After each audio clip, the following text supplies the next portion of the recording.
3, 4.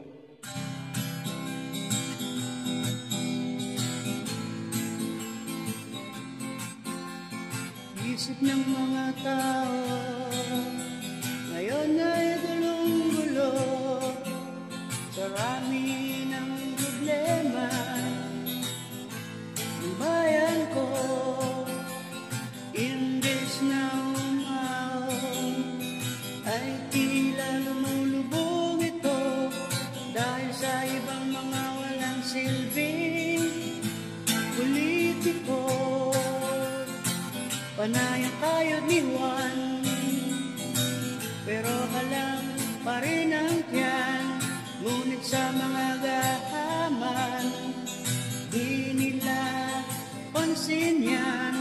Ang mahalaga sa kanila ay masimutang kaba ng bayan, para silang mga tupong nakakapit sa kanilang mga upuan.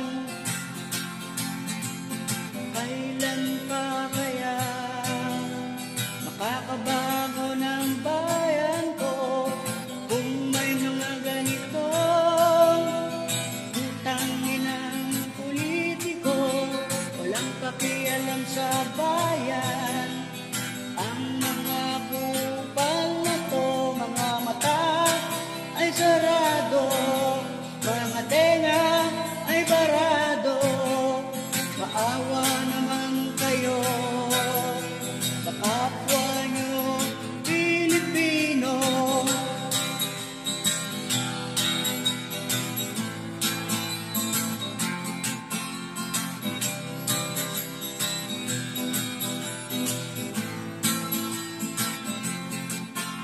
Kay dami ng pangako, lahat naman ay napako. Mga politikong gusto ng tao, tatanggalin nila sa pwesto. Ang papalit ay magnanakaw. Diyos ko, ano ba naman ito? Mahiya naman daw kayo, pero lahat ng gago ay nasa bakuran mo.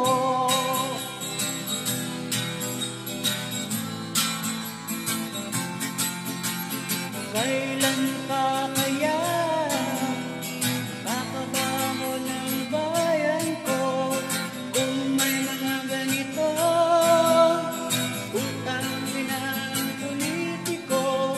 Walang pakialam sa bayan.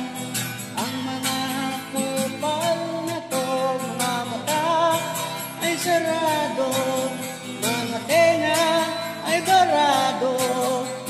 Maawa naman kayo sa kapwa nyo Pilipino.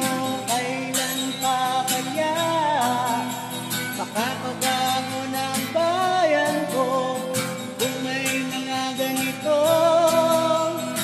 utangin ng politiko? Walang pakialam sa bayan. Ang mga kupal na to, mga mata ay sarado, tenga ay barado. Maawa naman kayo sa kapwa nyo Pilipino.